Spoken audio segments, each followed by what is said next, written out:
पैसा कमाने के लिए लोग तरह तरह के बिजनेस करते हैं, जिनमें कई तरह के ऐसे बिजनेस होते हैं जो भारी रिटर्न देते हैं, और कुछ ऐसे बिजनेस होते हैं जिनमें सरकार लोन प्रोवाइड कराती है, सरकार सब्सिडी देती है। ऐसे ही एक बिजनेस के बारे में हम आपको बताने जा रहे हैं। आप मेरे पीछे देख सकते हैं कि इतना बड़ा तालाब है। इस तालाब को दिखाने का पर्पस यही है कि इसमें फ़िश फार्मिंग की जाती है, और फ़िश फार्मिंग के ज़रिए कैसे लोग एक मोटा रिटर्न बना रहे हैं, आज इस वीडियो में हम आपको जानकारी देंगे। पूरा वीडियो आप लास्ट तक देखिएगा कि कैसे फ़िश फार्मिंग की जाती है, कैसे इसमें कई सारे ऐसे पॉइंट्स आपको देखने को मिल जाएंगे। अगर आप इस तरह का बिज़नेस शुरू करना चाह रहे हैं, कितना इन्वेस्टमेंट होगा, कितना समय लगेगा, कितना रिटर्न आप इसमें मुनाफा कमा सकते हैं, इस सब की जानकारी देने के लिए आज हमारे साथ मौजूद हैं नितिन सर। इनका ये फार्म है। हमने एक दिन पहले ही इनसे कांटेक्ट किया था कि सर इस तरह का हमें कुछ प्रोजेक्ट कर रहे हैं और आपकी सहायता की ज़रूरत पड़ेगी, तो सर ने बिना कुछ पूछे और बिना कुछ सोचे समझे हाँ भी बोल दिया, और पूरी जानकारी हमको देंगे इस वीडियो में। आप इस वीडियो को अंत तक देखिएगा। हम सीधे रूबरू होते हैं नितिन सर से और उनसे जानेंगे कि सर ये फार्म, अगर कोई फिशिंग फार्म करना चाहता है तो कैसे करेगा। मछली पालन का उद्योग है, पूरे भारत में बहुत बड़े लेवल पर इस पर काम किया जाता है। पूरी जानकारी लेंगे और स्टेप बाय स्टेप आपको बताएंगे कि कैसे स्टार्ट किया जाता है, कैसे मछली पाली जाती है तालाब में और कैसे मार्केट तक पहुंची जाती है, इससे मुनाफा कितना होगा उसके बारे में भी हम आपको जानकारी देंगे।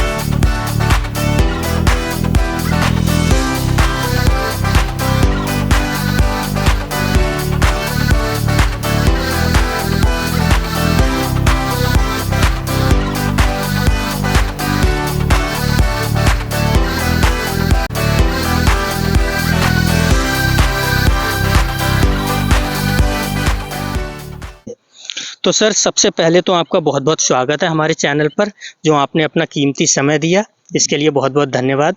और जैसा कि हमारे दर्शक हमेशा से ये सोच विचार में रहते हैं कि अगर हम मछली का बिजनेस व्यापार करने जा रहे हैं तो उसमें कितनी इन्वेस्टमेंट होगी, कैसे काम होगा, इसमें पॉन्ड्स जो तालाब होते हैं उसकी कितनी लंबाई चौड़ाई चाहिए, कई तरह के मन में सवाल रहते हैं।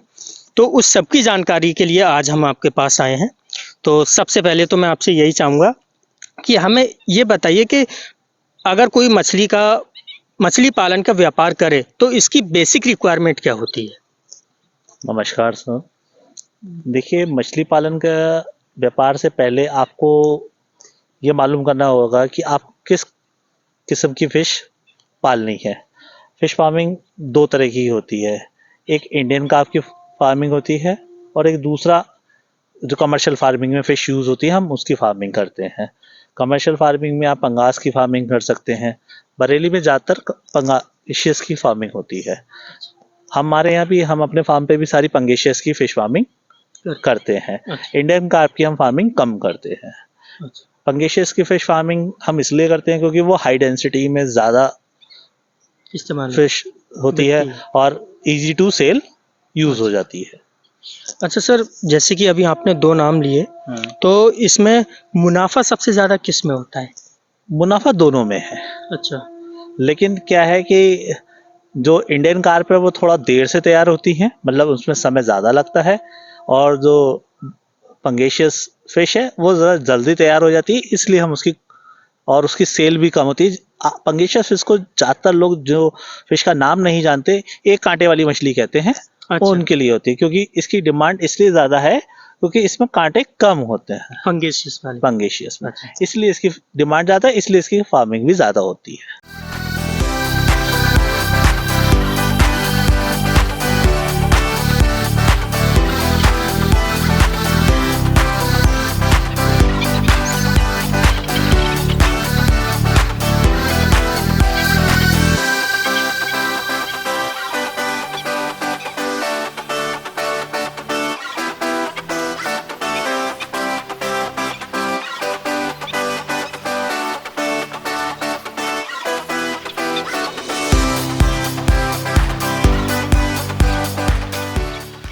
अच्छा सर, जो हमारे दर्शक देख रहे हैं, हाँ, अगर वो इसको स्टार्ट करें, हाँ। तो इसकी सबसे पहले हम बेस की बात करेंगे। बेसिक नीड्स क्या-क्या हैं इसमें? सबसे पहले आपके पास आपको ये डिसाइड करना होगा कि फिश फार्मिंग करनी है, उसके बाद आपको उसकी जानकारी जुटानी होगी तैयारी करने के लिए कि कितना कितना आपको फार्मिंग करने से पहले कि आपके पास लैंड है, तो अगर लैंड है तो उस लैंड को आपको कैसे बनाना है। तालाब भी एक सिस्टमेटिक तरीके से बनाए जाते हैं। तालाब बनाने का सबसे अच्छा तरीका है कि तालाब को पूरब से पश्चिम की दिशा की तरफ बनाया जाए। पूरब से पश्चिम दिशा की ओर। हाँ। सर, इसका थोड़ा-सा हमें लॉजिक समझाएँगे कि ऐसा क्यों? तालाब पूरब से पश्चिम, क्योंकि हवा जो होती है वो पूरब से पश्चिम की तरफ चलती है सर। अच्छा, ठीक है। ठीक है। कभी ऐसा नहीं होता, तो जब हवा पूरब से पश्चिम चढ़ती है तो जो हवा है वो पानी से टकराती है, तो पानी में ऑक्सीजन ऑटोमेटिकली मिल जाती है। इसलिए तालाब को हमेशा आइडियल जो रहता है वो पूरब से पश्चिम की तरफ बनाना चाहिए। अच्छा, सनलाइट भी पूरब से पश्चिम की तरफ बढ़िया रहती है, इसीलिए इसको इस तरीके से बनाना चाहिए। ठीक। पहला पॉइंट तो ये हो गया कि हमें पॉन्ड्स की ज़रूरत है। हमें जो लैंड है उसकी ज़रूरत है जिसमें मछली का उद्योग किया जाएगा। उसको हम तालाब बनाएँगे। पहली चीज़ हो गई। अब सर, दूसरी ऐसी क्या रिक्वायरमेंट है जो इसके लिए ज़रूरत होती है? तालाब के बाद आप इसको अपने आप तालाब का निर्माण कर सकते हैं। आपको तालाब का निर्माण करना होगा। निर्माण भी एक अच्छे तरीके से, मतलब निर्माण में आपको ये देखना चाहिए कि लोग क्या करते हैं, तालाब का निर्माण करते समय कि जो उसके चलने की जगह है जिस पे हम लोग खड़े हुए हैं, आप देख रहे होंगे जी, जी, कि ये काफी चौड़ी है। जी, ठीक है। जी। अगर आप इसको कम से कम आपको 6 से 8 फीट चौड़ा बनाना चाहिए। अच्छा, बहुत लोग ये गलती कर देते हैं कि इसको सिर्फ 4-4 फीट का बनाते हैं। तो क्या होता है, एक ही सीजन में बारिश में वो खराब हो जाते हैं। खराब हो जाती है।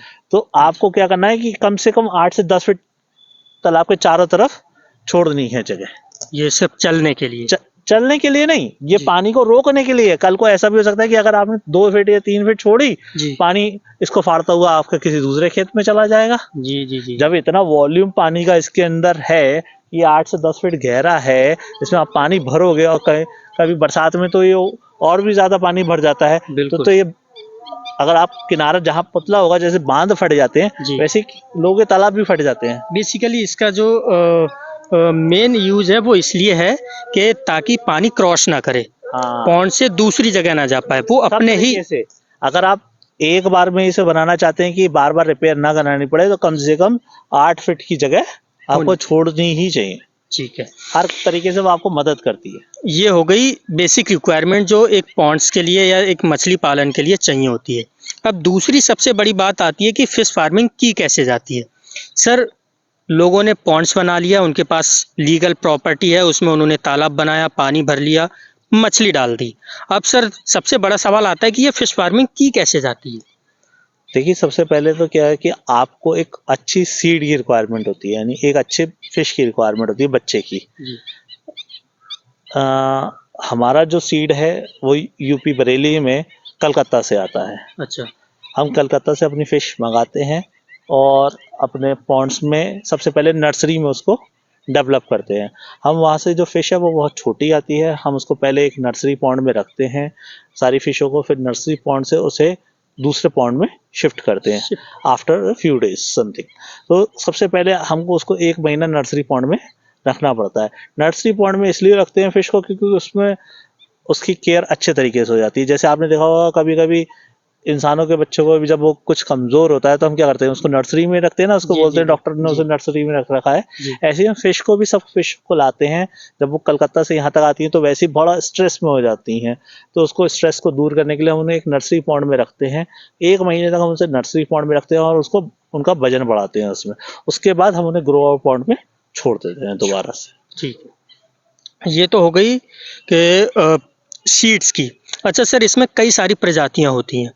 हमारे यूपी के अंदर ऐसी कौन-कौन सी प्रजातियाँ जो सबसे ज़्यादा इस्तेमाल की जाती हैं और आपके पॉन्ड्स में वो कौन-सी प्रजातियाँ हैं जो आप इस्तेमाल कर रहे हैं? हमारे यहाँ पंगेशियस, रोहू और कतला, ये 3 प्रजातियों की सबसे ज्यादा डिमांड रहती है।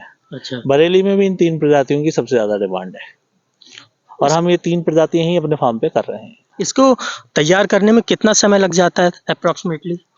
पंगेशियस को तैयार करने में 9 महीने का समय से लग जाता है। अच्छा। और जो इंडियन क्रॉप है वो? उसको तैयार होने में कम से कम 1.5 ईयर लग जाता है। अच्छा। ये मैं साइज बात कर रहा हूँ 1 केजी की। आइडियल साइज जो फिश का होता है जी। वो 750 ग्राम से 1.25 किलो तक का होता है, अच्छा। जिसको हम बोलते हैं मार्केटेबल साइज। जी, जी। आपने अभी बताया जो आपके यहाँ पर फिश आता है वो कलकत्ता से आता है, कलकत्ता सीड्स, से हाँ। सीड। और ऐसी कौन-कौन से जगह हैं जहाँ पर ये सीड्स मिलते हैं और फिर आपने कलकत्ता ही क्यों चुना? कई सारी और भी ऐसी जगह होंगी? सिर्फ कलकत्ता में ही ऑल ओवर इंडिया का सीड सप्लाई होता है। अच्छा, तो सर ये कहाँ बाहर से आता है या फिर वहाँ पे भी बांग्लादेश से भी सीड आता है, वहाँ कुछ कलकत्ता में भी लोग बना लेते हैं तरह तरह के एनवायरनमेंट वाइज, क्योंकि ये फिश ऐसी है कि इसको एक टेम्परेचर और एनवायरनमेंट की ज़रूरत होती है जो बांग्लादेश और कलकत्ता की तरफ सबसे बढ़िया होता है, इसीलिए वहाँ पे सर्वाइवल रेट सबसे बढ़िया है फिश के बच्चों का। ठीक है। अच्छा सर, एक सबसे बड़ा सवाल रहता है दर्शकों के मन में जो ये फ़िश फार्मिंग कर रहे हैं, वो सोचते हैं कि हम इस बिज़नेस को स्टार्ट तो करें, लेकिन उन्हें ये अंदाज़ा नहीं होता कि इसके अंदर फंड कितना लगेगा, कैपिटल कितना लगेगा? इसके बारे में थोड़ा-सा जानकारी दीजिए। देखिए, एक पॉन्ड को स्टार्ट करने में पॉन्ड की जितना बड़ा पॉन्ड का साइज होता है उतनी बड़ी पॉन्ड की लागत लग जाती है। जी। ठीक है, करीबन हर पॉन्ड के हिसाब से अलग, जिसका जैसा पॉन्ड का साइज होता है उसके हिसाब से उसकी लागत लग जाती है। मैं फिर भी आपको इसको इस तरीके से बता देता हूँ कि एक मछली को तैयार करने के लिए, ठीक है, 75 से 80 रुपीज़ की कॉस्ट आ जाती है एक मछली को? एक। अच्छा, जब वो मतलब सीड्स के रूप में होती है तब हाँ, शुरू से लेकर एंड तक की कॉस्ट 75 से 80 रुपीज़ की आ जाती है। आ जाती है। जी। मतलब अगर हमारा ये जो टाइमिंग लगेगा 1 साल 1 नौ एंड नौ हाफ ईयर नौ 9 महीने 9 महीने में अगर एक मछली को हम लेकर आते हैं और 9 महीने के बाद जब हम उसको बेचने के लिए रखेंगे तो उससे पहले जो लागत आती है वो 80 टू 70 टू 80 रुपीस पर मछली, पर फिश। अब सर ये तो हो गया इसकी लागत। अब इसका रिटर्न कितना आता है, बेनिफिट इसमें कितना होता है, मुनाफा? अगर आपका साइज ठीक है तो ये मान के चलिए ये इसकी सेल हो जाती है, आपके फार्म से ही लोग इसको ले जाएंगे, जो इसके आड़ती होते हैं मछली वाले, जी। वो आपको ये मान के चलिए 110 से 120 रुपए आपकी मछली बिक जाती है पर मछली। पर मछली। यानी कि हम अगर इसको कैलकुलेट करें तो तकरीबन 25% आपको प्रॉफिट मिलेगा। प्रॉफिट मिलेगा इसमें। जी बिल्कुल। ठीक है ना सर? जी। क्योंकि 9 महीने भी लगते हैं।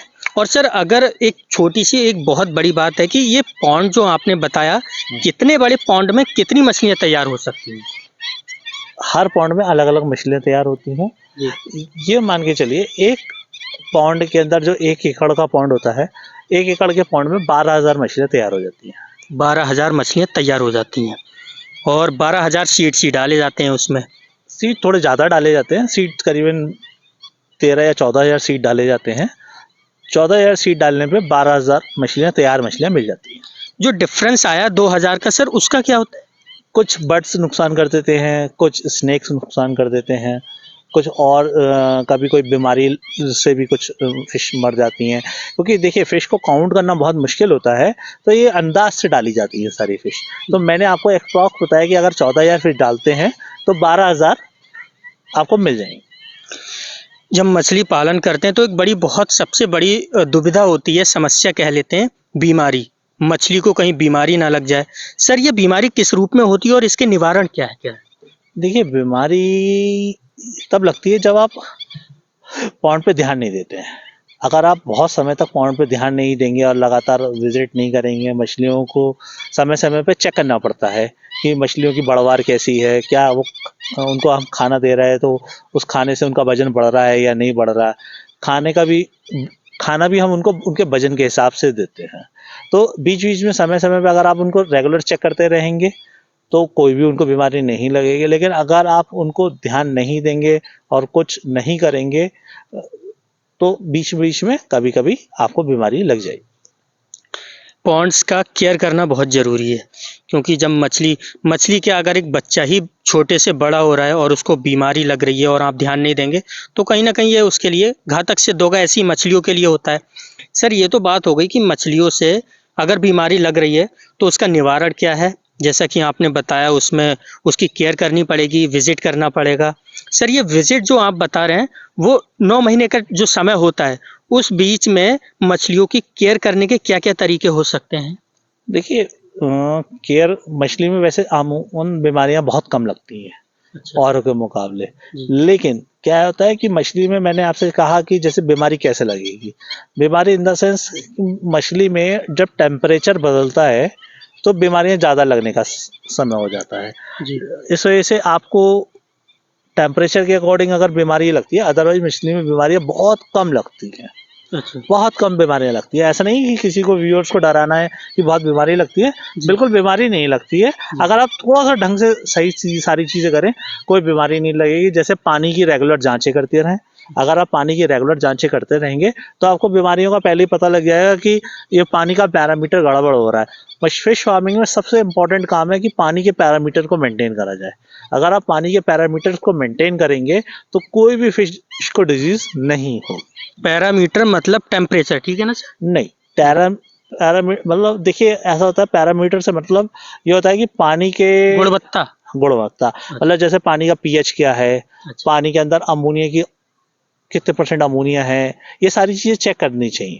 अच्छा, ये सारे जो आपने अभी पानी में तत्व बताए, ये मछलियों के लिए एक सेट है, मतलब पैरामीटर सेट बिल्कुल है। बिल्कुल बिल्कुल बिल्कुल बिल्कुल। अगर ये वो उससे ऊपर नीचे होता तो कहीं ना कहीं मछलियों को नुकसान होगा ही बिल्कुल होगा। मछलियां मरना शुरू हो जाएंगी। तो अगर अगर इसके अंदर पानी के अंदर अमोनिया गैस ज्यादा बन जाए तो मछलियां बहुत जल्दी मरना शुरू हो जाती हैं। अच्छा, ये एक मछलियों के लिए दुविधा हो नहीं सकती है, क्योंकि अगर आप पानी की गुणवत्ता नहीं बनाएंगे, समय समय पर पानी को चेक नहीं करेंगे, तो कहीं ना कहीं बीमारियों को डिसीज आएगा और मछलियों को परेशानी होगी कहीं ना। और उसमें सबसे बड़ी बात यह है कि आपके जो मछली पालन का जो क्वांटिटी होगा, उसमें इंक्रीमेंट होने की बजाय वो कम हो सकते हैं।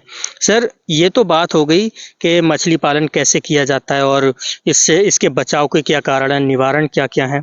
अब सर, सबसे बड़ा एक सवाल होता है जो लोग उम्मीद लेकर के ये व्यापार करते हैं, पर्पस एक ही होता है, मुनाफ़ा। हाँ बिल्कुल ठीक है आपकी ठीक है ना? बात। हाँ अब इसके मार्केट प्लेस क्या है? कैसे इसको सेल किया जाता है? अगर फॉर एग्ज़ाम्पल बहुत बड़ा प्लांट लगा है, तो इसकी मार्केट कहाँ-कहाँ पे हो सकती है? कैसे कॉन्टैक्ट किया जाए? जो सेलर होते हैं उनको कैसे बेचा जाए? देखिए, हर जिले में एक मछली मंडी होती है। आप उस मछली मंडी में जाइए, वहाँ पर हर मछली मंडी वालों के पास आड़तियों की दुकानें होती हैं। आप उन आड़तियों से जाके संपर्क करिए और कहिए कि हमारे पास मछली है। जी। वो उनको आप अपना नंबर लेके आइए और उनको अपना नंबर दे के आइए और उनसे मिलकर आप अपनी मछली बेच सकते हैं। ठीक है, तो ये था मछली पालन का पूरा ब्यौरा, जैसे कि सर ने अभी जानकारी दी। अगर आप मछली पालन करने वाले हैं, तो जैसा कि सर ने अभी जानकारी दी, इसको फ़ॉलो करना बहुत ज़रूरी है। कहीं आपके उद्योग में किसी प्रकार की कोई समस्या ना आए।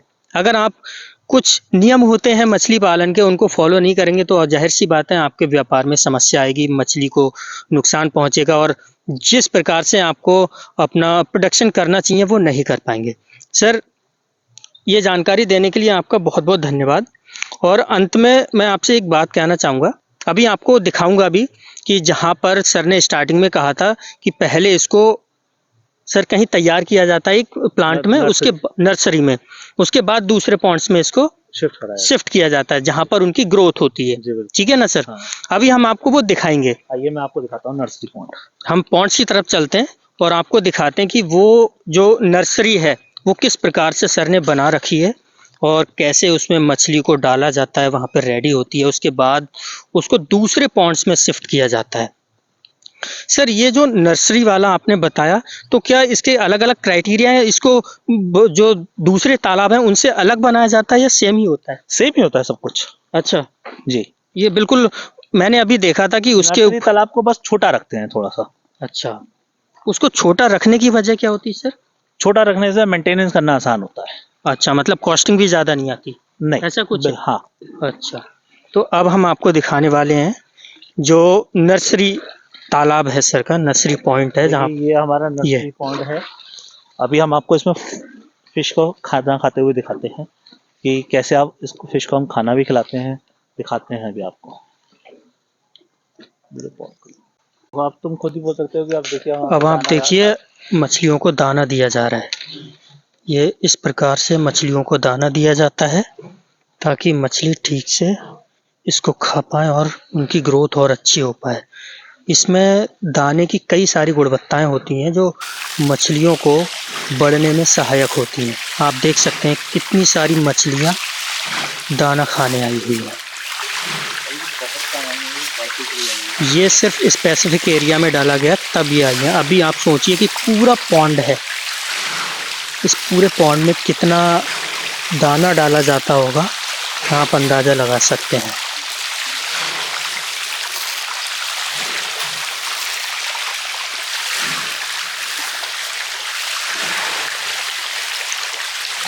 सर, इसमें ये जो बेसिकली ये जो दाना डाला जा रहा है, तो ये दाना पर किस चीज़ का बना हुआ होता है? ये कई सारे इसमें सरसों की खली होती है, मक्का होती है, ये 2 इंग्रेडिएंट सबसे इम्पोर्टेंट होते हैं इसमें। अच्छा, तो ये मछलियों को बड़ा करने में सहायक होते हैं, हाँ, उनकी ग्रोथ को बढ़ा, बिल्कुल। इसमें मिनरल्स भी होते हैं, ये प्रोटीन वगैरह। बिल्कुल प्रोटीन भी होता है। ये हम हर स्टेप वाइज प्रोटीन दिया जाता है कि आप कितना प्रोटीन दे रहे हो। अच्छा, तो इनका कोई मात्रा मतलब तय हो? बिल्कुल, मात्रा भी डिसाइड होती है दाने में। हर कंपनी का आप जब दाना खरीदोगे तो दाने की प्रोटीन से ही डिसाइड होता है कि दाने की कीमत क्या है। मछलियों की ग्रोथ में प्रोटीन, मिनरल्स बहुत ज़्यादा ज़रूरी होते हैं। आपने देख लिया कि किस प्रकार से मछलियों ने अभी दाना खाया, अब इनकी ग्रोथ होगी। अब इनको यहीं पर छोड़ते हैं और इस वीडियो को हम यहीं पर समाप्त करते हैं। फाइनली हम सर का धन्यवाद करना चाहेंगे। सर, बहुत बहुत धन्यवाद अरे भैया, ऐसी ये जानकारी देने के लिए। दर्शकों को पूरा यकीन है कि उन्हें काफ़ी सहायता मिलेगी इसमें। बिल्कुल। और इसी के साथ जय हिंद, वंदे मातरम।